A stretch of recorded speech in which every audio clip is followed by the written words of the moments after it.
सबसे पहले आप सभी को मेरा यूट्यूब चैनल पे स्वागत है।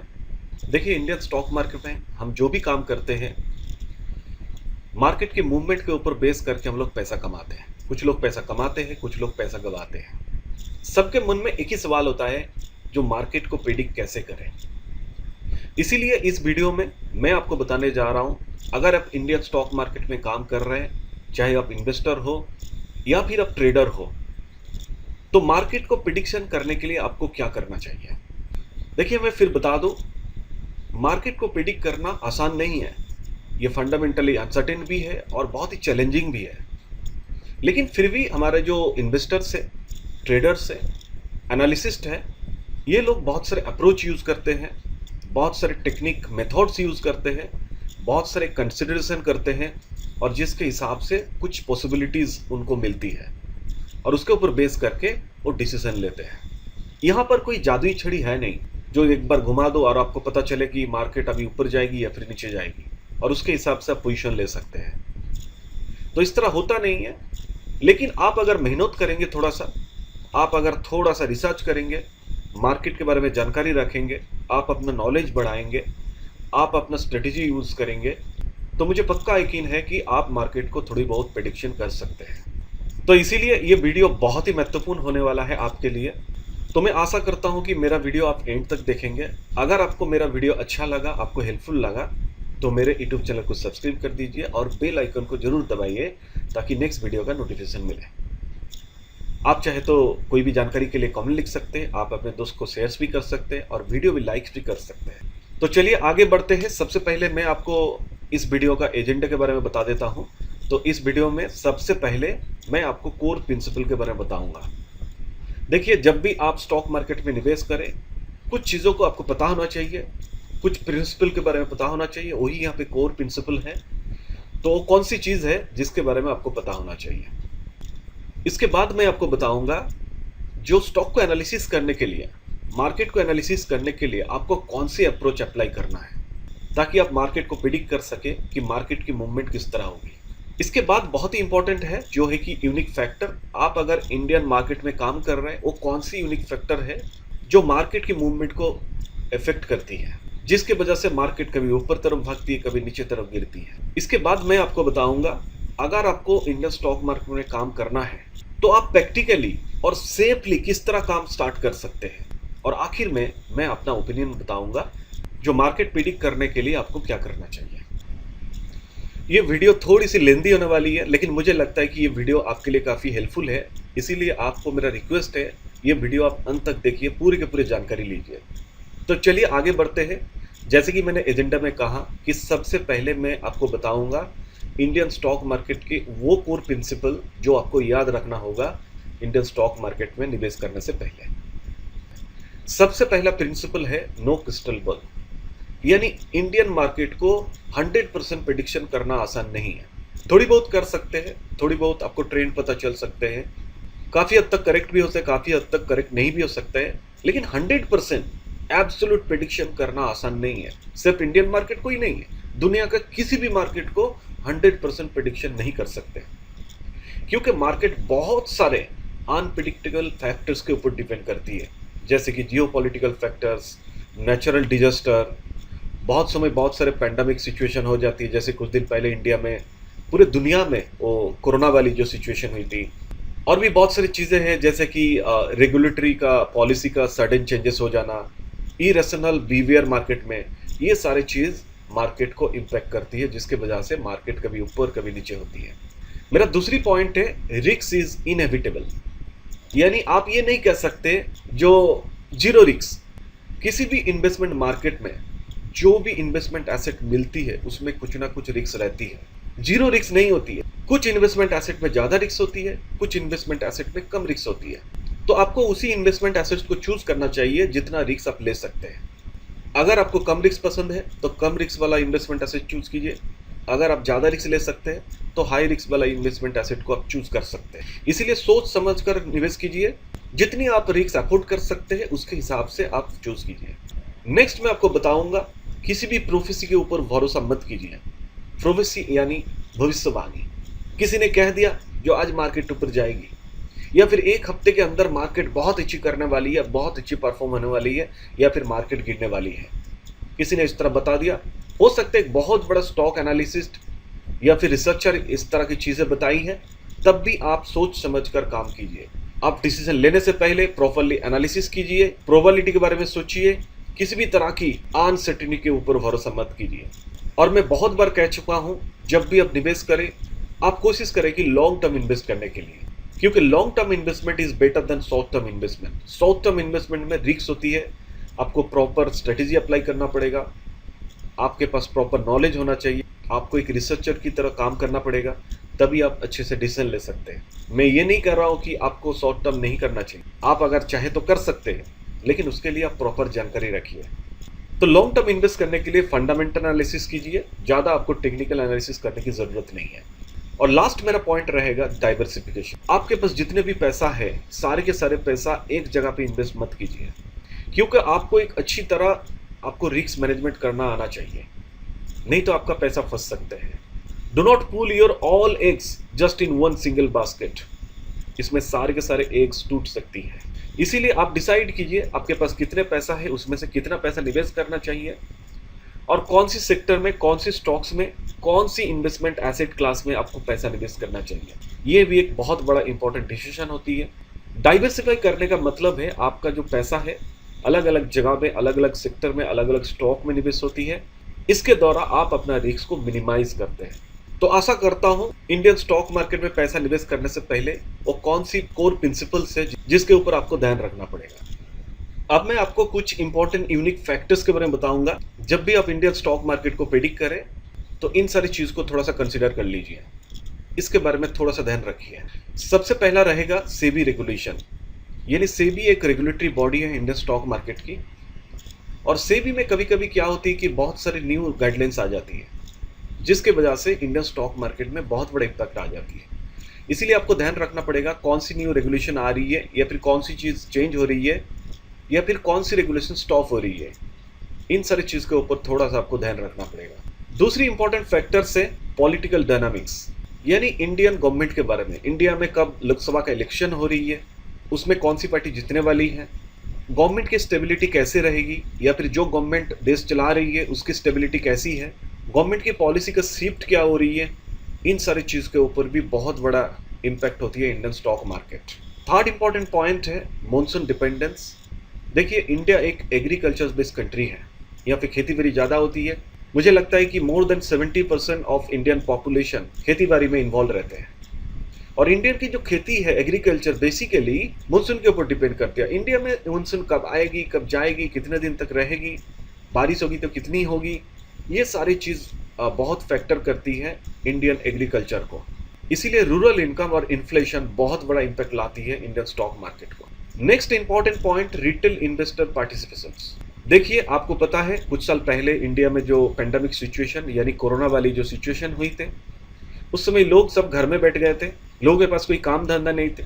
इस समय बहुत सारे new investor Indian stock market में पैसा निवेश करना स्टार्ट कर दिए, जिसकी वजह से इंडियन स्टॉक मार्केट की रैपिड ग्रोथ देखने को मिली। और इन लोगों की वजह से मार्केट का वॉलेटिलिटी बहुत ज़्यादा हो गई, क्योंकि इन सारे लोगों में बहुत सारे ऐसे लोग थे जिसको स्टॉक मार्केट के बारे में नॉलेज बहुत ही कम है। इस तरह की ज़्यादातर retail investor mid cap stock और स्मॉल कैप स्टॉक में ज़्यादा से ज़्यादा पैसा निवेश करने लगे, जिसकी वजह से बहुत ही ज़्यादा मार्केट में वॉलेटिलिटी देखने को मिली। नेक्स्ट मैं बात करूंगा इंफ्रास्ट्रक्चर और फॉर्मुलेशन के ऊपर। देखिए गवर्नमेंट इंफ्रास्ट्रक्चर को डेवलप करने के लिए किस तरह काम कर रही है, कितने पैसा खर्चा कर रही है, ये सारी चीज़ भी बहुत इंपॉर्टेंट है।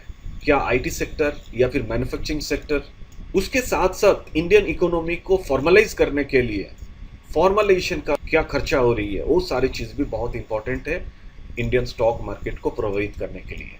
और मेरा लास्ट पॉइंट रहेगा एफआईआई और डीआईआई का रोल। एफआईआई यानी फॉरेन इंस्टीट्यूशनल इन्वेस्टर, डीआईआई यानी domestic institutional investor. Domestic institutional investor में ज़्यादातर इंडियन जो म्यूचुअल फंड कंपनीज है, इंश्योरेंस कंपनीज, ये सारे रहती हैं, और इन लोगों के पास बहुत सारे पैसा होती है और एट ए टाइम बहुत पैसा निवेश करते हैं मार्केट में। इसीलिए मार्केट का जो लिक्विडिटी एफआईआई और डीआईआई का इन्वेस्टमेंट के ऊपर भी डिपेंड कर बहुत ज़्यादा प्रभावित हो जाती है। मार्केट का जो डायरेक्शन है, कभी ऊपर जाएगी नीचे जाएगी, इन इन्वेस्टमेंट के ऊपर भी डिपेंड करती है। इसीलिए जब भी आप इंडियन स्टॉक मार्केट में पैसा निवेश करें, थोड़ा सा ध्यान रखिए एफआईआई और डीआईआई किस तरह मार्केट में निवेश कर रही है, इसका नेट बाइंग नेट सेलिंग का एक्टिविटीज़ क्या है, इसको प्रॉपर आपको ट्रैक करना पड़ेगा।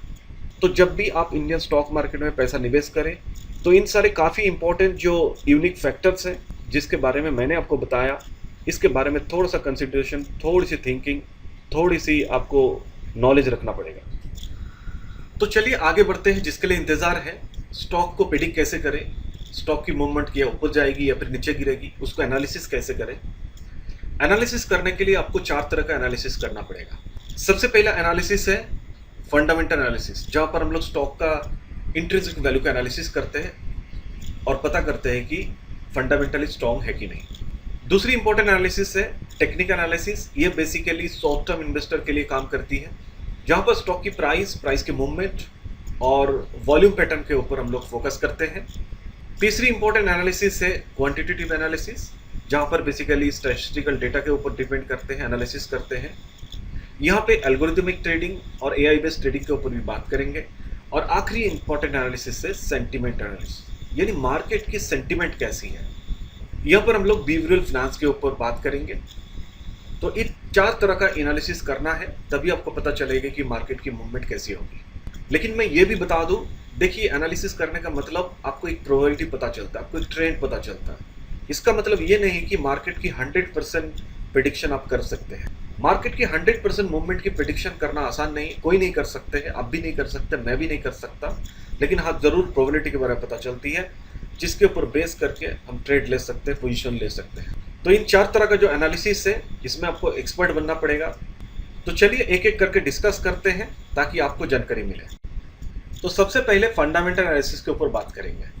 मैं पहले ही बोल चुका हूँ कि फंडामेंटल एनालिसिस का मतलब है स्टॉक की इंट्रिंसिक वैल्यू के ऊपर एनालिसिस करना। तो जब भी हम लोग फंडामेंटल एनालिसिस करते हैं तो इनमें कुछ फैक्टर्स को कंसीडर करते हैं। First, micro economic factor. दूसरी फैक्टर है इंडस्ट्री और सेक्टरल फैक्टर। और तीसरी इंपॉर्टेंट फैक्टर्स है कंपनी स्पेसिफिक फैक्टर। तो जब भी किसी भी स्टॉक के बारे में फंडामेंटल एनालिसिस करते हैं कि स्टॉक फंडामेंटली स्ट्रॉन्ग है कि नहीं, तो उसको पता करने के लिए इन सारे फैक्टर्स को कंसीडर करना होगा। तो चलिए एक एक करके सारे फैक्टर्स को डिस्कस करते हैं। जब भी आप एनालिसिस करें फंडामेंटली, तो आपको कौन सी फैक्टर का कौन सी पॉइंट्स आपको देखना है, चेक करना है, उनके ऊपर मैं बताऊंगा। तो सबसे पहले मैं बात करूंगा कंपनी स्पेसिफिक फैक्टर के ऊपर। तो जब भी कंपनी स्पेसिफिक फैक्टर के ऊपर बात करेंगे, इनमें सबसे पहला पॉइंट आएगी कि फाइनेंशियल स्टेटमेंट। किसी भी कंपनी का अगर फंडामेंटल एनालिसिस करना है तो उस कंपनी का फाइनेंशियल स्टेटमेंट को सबसे पहले चेक कीजिए। कम से कम आप 5 साल का डेटा निकाल लीजिए। डेटा आपको एनएससी का वेबसाइट, बीएससी का वेबसाइट या फिर बहुत सारे वेबसाइट है जैसे कि मनी कंट्रोल, स्क्रीनर, इस तरह की वेबसाइट में आपको डिटेल्स मिल जाएगा, वहाँ से आप देख सकते हैं। तो आपको चेक करना क्या है, आप उस कंपनी का बैलेंस शीट चेक कीजिए, प्रॉफिट और लॉस स्टेटमेंट चेक कीजिए, कैश फ्लो स्टेटमेंट चेक कीजिए, आप क्वार्टरली चेक कीजिए, एनुअल रिपोर्ट चेक कीजिए, तभी आपको उस कंपनी का फाइनेंशियल स्टेटस के बारे में पता चलेगा। दूसरी इंपॉर्टेंट पॉइंट्स है उस कंपनी का की रेशियो को चेक कीजिए। रेशियो तो बहुत सारे होती है, उनमें से जो सबसे ज़्यादा इंपॉर्टेंट है जैसे कि पीई रेशियो, पीबी रेशियो, डेब्ट to equity ratio, ROC, ROE, उसके साथ साथ प्रॉफिट मार्जिन, डिविडेंड यील्ड वगैरह भी जब चेक कर लीजिए। अगर कंपनी की मैनेजमेंट की क्वालिटी के बारे में पता करना है, यानी मैनेजमेंट कैसी है, तो आपको कंपनी का ट्रैक रिकॉर्ड चेक करना पड़ेगा। कंपनी का जो कॉर्पोरेट गवर्नेंस है, किस तरह काम चलती है, उसके बारे में आपको पता करना पड़ेगा। कंपनी में प्रोमोटर्स कौन है, प्रोमोटर्स की होल्डिंग की प्लेजिंग है कि नहीं, इन सारे चीज़ के ऊपर प्रॉपर ट्रांसपेरेंसी होना चाहिए। इसके साथ साथ आप कंपनी का कॉम्पिटिटिव एडवांटेजेस भी चेक कर लीजिए। इसमें कंपनी का जो ब्रांड है उसकी स्ट्रेंथ कैसी है, कंपनी का प्रोडक्ट का मार्केट शेयर कितनी है, कंपनी का मार्केट का जो नेटवर्क है उसका इफेक्ट कैसी है, इन सारे चीज़ के ऊपर आप एनालिसिस कर सकते हैं। और कंपनी स्पेसिफिक फैक्टर में मेरा लास्ट पॉइंट रहेगी ग्रोथ स्ट्रेटेजी। देखिए कोई भी कंपनी एक प्रोडक्ट बनाकर, एक स्ट्रेटेजी बनाकर वो चुप नहीं रहती, कुछ ना कुछ नई चीज़ बनाने की कोशिश करती है। तो आप जिस कंपनी का स्टॉक खरीदने वाले हैं या फिर एनालिसिस करने वाले हैं, उस कंपनी का नई प्रोडक्ट के बारे में जानकारी रखिए, वो कौन सी नई प्रोडक्ट ला रही है, या फिर उसका अपना बिजनेस का एक्सपेंशन के बारे में पता कीजिए, R&D कीजिए, तभी आपको उस कंपनी का स्पेसिफिक फैक्टर के बारे में पता चलेगी। अब मैं आपको नेक्स्ट इंपॉर्टेंट फैक्टर यानी माइक्रो इकोनॉमिक फैक्टर के बारे में बताऊंगा। इसमें सबसे पहला पॉइंट आती है जीडीपी ग्रोथ। किसी भी देश का अगर इकोनॉमी पता करना है तो जीडीपी ग्रोथ से पता चलती है। जीडीपी ग्रोथ अगर अच्छी है तो उस देश की इकोनॉमी अच्छी है, अगर जीडीपी ग्रोथ सही नहीं है तो उस देश की इकोनॉमी भी सही नहीं है। अगर जीडीपी ग्रोथ अच्छी होती है, देश की इकोनॉमी अच्छी होती है, कंपनी भी अच्छी बिजनेस करती है, तो उसके हिसाब से मार्केट में भी मूवमेंट देखने को मिलती है, यानी मार्केट बुलिश मार्केट होने की संभावना होती है। जीडीपी ग्रोथ के साथ साथ आपको कुछ प्राइस इंडेक्स भी देखना पड़ेगा, यानी इन्फ्लेशन चेक करना पड़ेगा। इसके लिए ज़्यादातर हम लोग सीपीआई यानी कंज्यूमर प्राइस इंडेक्स और डब्ल्यूपीआई यानी होलसेल प्राइस इंडेक्स को हम लोग चेक करते हैं। देखिए, इंडिया में आरबीआई पॉलिसी बनाती है कि इंटरेस्ट कितना अप्लाई होगी, उसके लिए भी मार्केट में बहुत बड़ा इम्पैक्ट देखने को मिलती है। अगर इंटरेस्ट रेट कम है तो एक कंज्यूमर सस्ते में लोन उठाकर वो ज़्यादा से ज़्यादा प्रोडक्ट खरीद सकते हैं। उसी तरह अगर इंटरेस्ट रेट कम है तो बिजनेस में लोन लेकर ज़्यादा से ज़्यादा प्रोडक्शन, ज़्यादा से ज़्यादा मार्केटिंग कर सकते हैं एक कंपनी। सिर्फ यही नहीं है, उसके साथ साथ आपको देश की जो फिस्कल पॉलिसी है, देश की जो बजट है, उसके ऊपर भी ध्यान रखना पड़ेगा। गवर्नमेंट कितनी पैसा खर्चा करती है, टैक्स का रूल क्या है, जीएसटी में कितना चार्जेस होती है, चेंजेस क्या है, कॉर्पोरेट टैक्स रेट क्या है, गवर्नमेंट कितनी सब्सिडी दे रही है, या फिर गवर्नमेंट की जो फिस्कल डेफिसिट है वो कितनी है, इन सारी चीज़ भी मार्केट को प्रभावित करती है। इंडिया एक एग्रीकल्चर बेस्ड कंट्री है और इंडिया का जो एग्रीकल्चर है वो बेसिकली मानसून के ऊपर डिपेंड करती है। अब मानसून का तो कोई गारंटी नहीं कब आएगी, कब जाएगी, कितने दिन तक रहेगी। इसीलिए रूरल डिमांड, प्राइस इन्फ्लेशन और कुछ स्पेसिफिक सेक्टर है उसके ऊपर बहुत बड़ा इम्पैक्ट हो जाती है, जैसे कि FMCG sector, automobile sector, tractor sector, fertiliser sectors. अगर मानसून ठीक से नहीं हुई है तो इन सारी चीज़ों के ऊपर भी बहुत बड़ा इम्पैक्ट हो जाती है। इसके साथ साथ आपको फॉरेन एक्सचेंज रिजर्व और आईएनआर वैल्यू के ऊपर भी आपको रिसर्च करना पड़ेगा, यानी कोई भी चीज़ इंपोर्ट करने के लिए इंपोर्ट कॉस्ट कितना आ रही है, फॉरेन इन्वेस्टमेंट फ्लो यानी एफआईआई कितना है, उन सारी चीज़ को भी आपको पता करना पड़ेगा।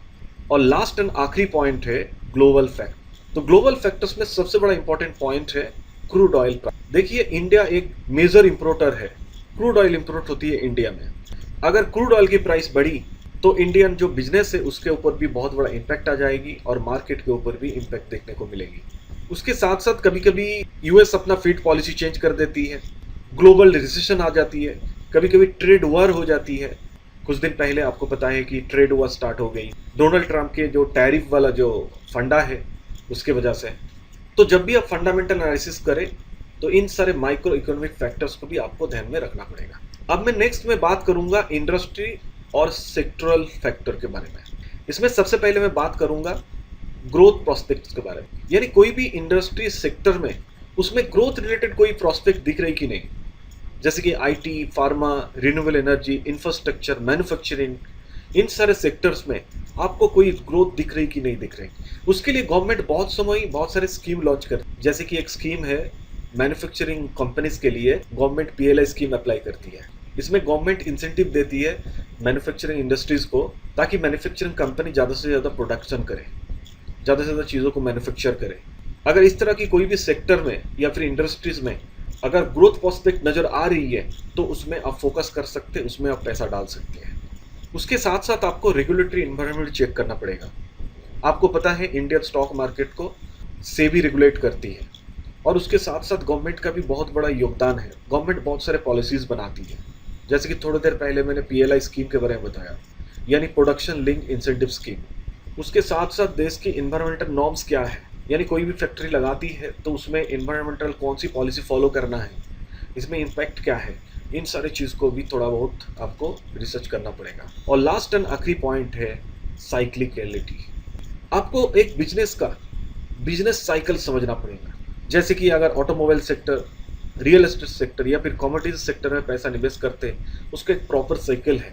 उन साइकिल के हिसाब से आप पैसा निवेश कर सकते हैं, उस साइकिल को आप प्रॉपरली एनालिसिस कर सकते हैं। तो यही है 3 इंपॉर्टेंट फैक्टर्स।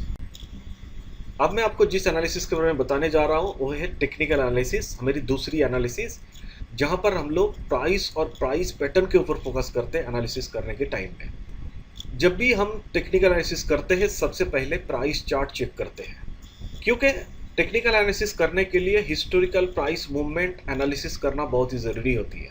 उसके लिए आप कैंडलस्टिक, लाइन चार्ट या फिर बार चार्ट भी चेक कर सकते हैं।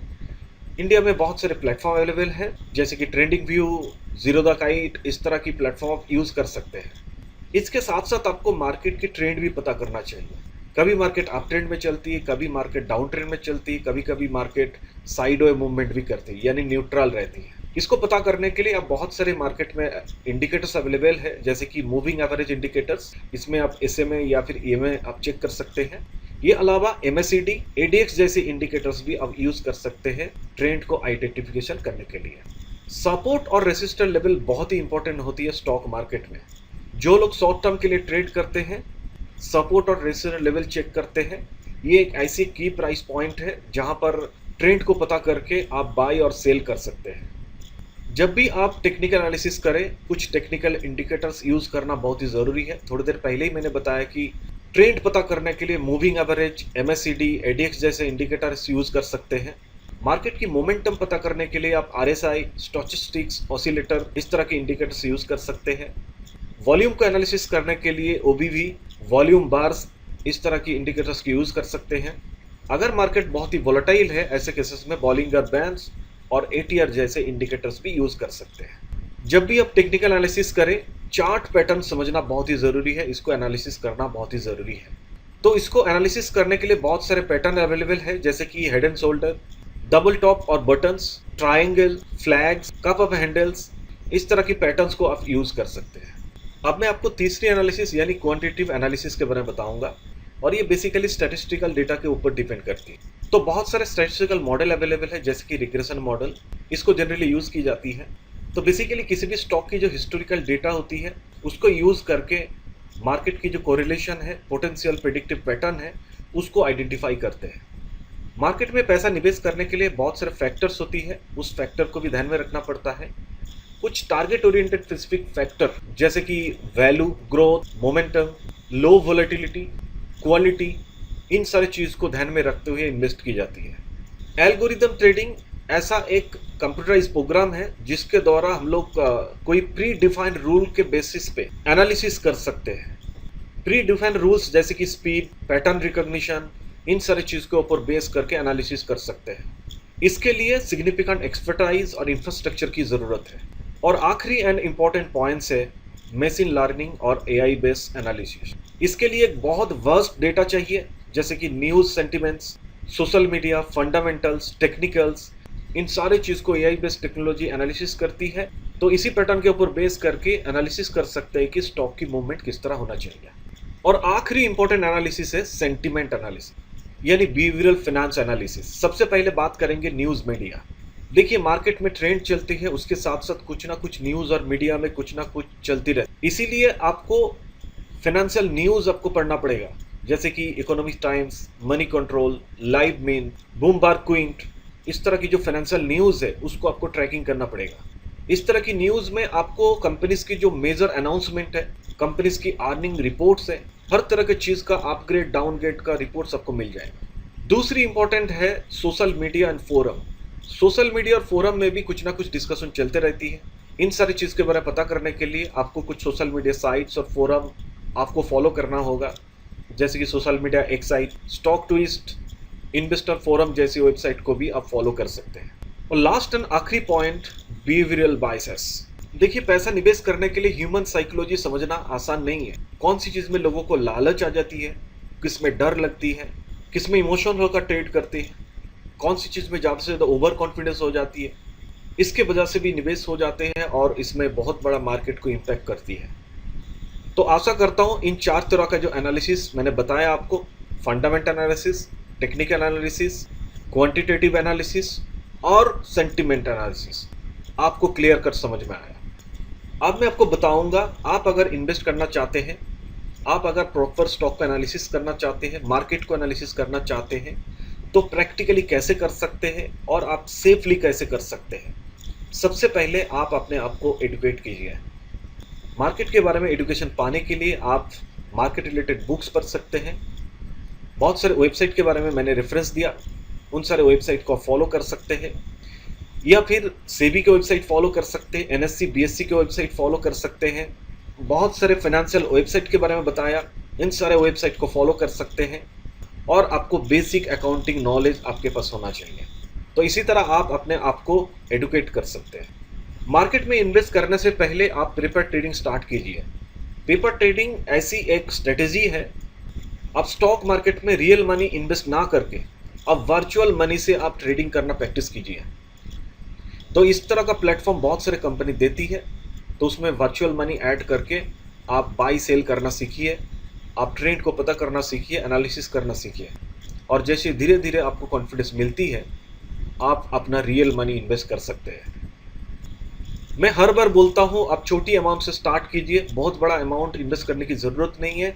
और जितनी भी पैसा आप निवेश करेंगे, आप उसको डाइवर्सिफाई करके इन्वेस्ट कीजिए। सारे पैसा स्टॉक में निवेश ना भी कर सकते हैं, थोड़े पैसा ETF, म्यूचुअल फंड या फिर और भी बहुत सारे इन्वेस्टमेंट एसेट ऑप्शन है, वहाँ पर भी निवेश कर सकते हैं। इसमें आपका पैसा सेफ रहते हैं, रिस्क भी बहुत कम। और मैं 1000 बार कह चुका हूँ, long term investment is better than short term investment. इसमें रिस्क भी कम होती है, इसलिए मेरा ये ओपिनियन है, आप ज़्यादा से ज़्यादा लॉन्ग टर्म में फोकस कीजिए। ज़्यादा तरफ आप फंडामेंटल एनालिसिस कीजिए और उसके ऊपर बेस करके स्टॉक में आप लॉन्ग टर्म पर्पस के लिए निवेश कीजिए। और जब आप टेक्निकल्स यूज़ करते हैं, टेक्निकल एनालिसिस करते हैं, उसके लिए टाइमिंग बहुत इंपॉर्टेंट है। आप कौन सी टाइम में आप टेक्निकल एनालिसिस कर रहे हैं, तो उसके लिए आपको प्रॉपर एंट्री पॉइंट्स और एग्जिट पॉइंट्स आपको पता होना चाहिए। जब भी आप ट्रेड करें, एक डिसिप्लिन स्ट्रेटेजी बनाकर ट्रेड कीजिए और आपको रिस्क मैनेजमेंट भी आना चाहिए। आपको कब एंट्री करनी है, कब आपको एग्जिट करनी है, इसके बारे में आपके पास सही नॉलेज होना चाहिए। ट्रेड अगर आपको रिस्क लगती है, ऐसे केसेस में आप स्टॉप लॉस लगाकर ऑर्डर लगा सकते हैं। आप अपना फंड को आप डाइवर्सिफाई करके इन्वेस्ट कीजिए। ज़रूरत पड़ने से आपका जो एग्जिस्टिंग पोर्टफोलियो है, पीरियडिकली उसको रीबैलेंसिंग भी कर सकते हैं। आप नॉइज में भरोसा मत कीजिए। मार्केट में जो ट्रेंड चल रहा है, मार्केट में जो हवा चल रहा है, उसके ऊपर भरोसा मत कीजिए। आप खुद रिसर्च कीजिए, खुद को आप इन्फॉर्म रखिए। और जैसे कि मैंने कुछ इंपॉर्टेंट स्ट्रेटेजी के बारे में बताया, इन सारे चीज़ के बारे में अपडेट रहिए, नॉलेज गैदर कीजिए, इन्फॉर्मेशन कलेक्ट कीजिए, आप सही डिसीजन लीजिए। अगर डिसीजन लेने में तकलीफ होती है तो आप किसी प्रोफेशनल से एडवाइस लीजिए। सेबी रजिस्टर्ड इन्वेस्टमेंट जो एडवाइज़र है, उनसे आप पर्सनलाइज गाइडेंस लीजिए। और उसके साथ साथ मेरा जो वीडियो यहाँ पे अपलोड होती है, उसको भी आप फॉलो करते रहिए, वीडियो देखते रहिए, आपको भी काफ़ी जानकारी मिलेगी। अब मैं फाइनली आपको यही कहूँगा कि मार्केट को प्रिडिक्शन करना आसान नहीं है और 100% प्रिडिक्शन तक कोई नहीं कर सकते हैं, लेकिन मार्केट का एक ट्रेंड पता चल जाता है, मार्केट की मूवमेंट की जो एक प्रोबेबिलिटी, और उसके ऊपर बेस करके ट्रेड करते हैं। तो मेरा फाइनल ओपिनियन, एडवाइस यही रहेगा, आप इन्वेस्ट करने से पहले प्रॉपर एनालिसिस कीजिए स्टॉक को। आप मार्केट में डिसिप्लिन रहिए, आपको क्या करना है आपको पता होना चाहिए। जिस स्टॉक में आप पैसा निवेश कर रहे हैं, उसके रिलेटेड रिस्क को मैनेज करना आपको आना चाहिए। मैंने पहले भी कहा कि आप फोकस कीजिए लॉन्ग टर्म इन्वेस्टमेंट के लिए, क्योंकि long term investment is better than short term investment. इसीलिए आपको ज़्यादा से ज़्यादा नॉलेज ऑन करना पड़ेगा। बहुत सारे प्लेटफॉर्म्स अवेलेबल है जिसको आप यूज़ कर सकते हैं। इन्वेस्ट करने के लिए पेशेंस बहुत होना जरूरी है, नहीं तो आप गलत डिसीजन ले सकते हैं। और जब भी आप अंडरस्टैंडिंग करें, वो रियलिस्टिक होना चाहिए। ऐसा प्रिडिक्शन कीजिए, ऐसा एनालिसिस कीजिए ताकि वास्तव में वो फुलफिल हो सके। इसीलिए लालच आपको त्याग करना पड़ेगा। आशा करता हूँ मेरा ये वीडियो आपको काफ़ी जानकारी दिया। मार्केट को कैसे एनालिसिस करना है, स्टॉक को कैसे एनालिसिस करना है, उसके बारे में मैंने काफ़ी इन्फॉर्मेशन दिए हैं। जब भी आप ट्रेड करेंगे, इन सारी चीज़ों से आपको काफ़ी मदद मिलेगी। अगर मेरा ये वीडियो आपको अच्छा लगा तो मेरा चैनल को आप सब्सक्राइब कर दीजिए और बेल आइकन को ज़रूर दबाइए ताकि नेक्स्ट वीडियो का नोटिफिकेशन आपको मिले। आप चाहे तो लाइक्स कर सकते हैं, अपने दोस्त को शेयर भी कर सकते हैं, और किसी भी चीज़ के बारे में जानकारी चाहिए तो आप यहाँ पर कमेंट भी लिख सकते हैं। तो स्टे हेल्दी, बी हैप्पी। जब भी आप इन्वेस्ट करें, सोच कर समझ कर इन्वेस्ट कीजिए। Thank you so much for watching this video.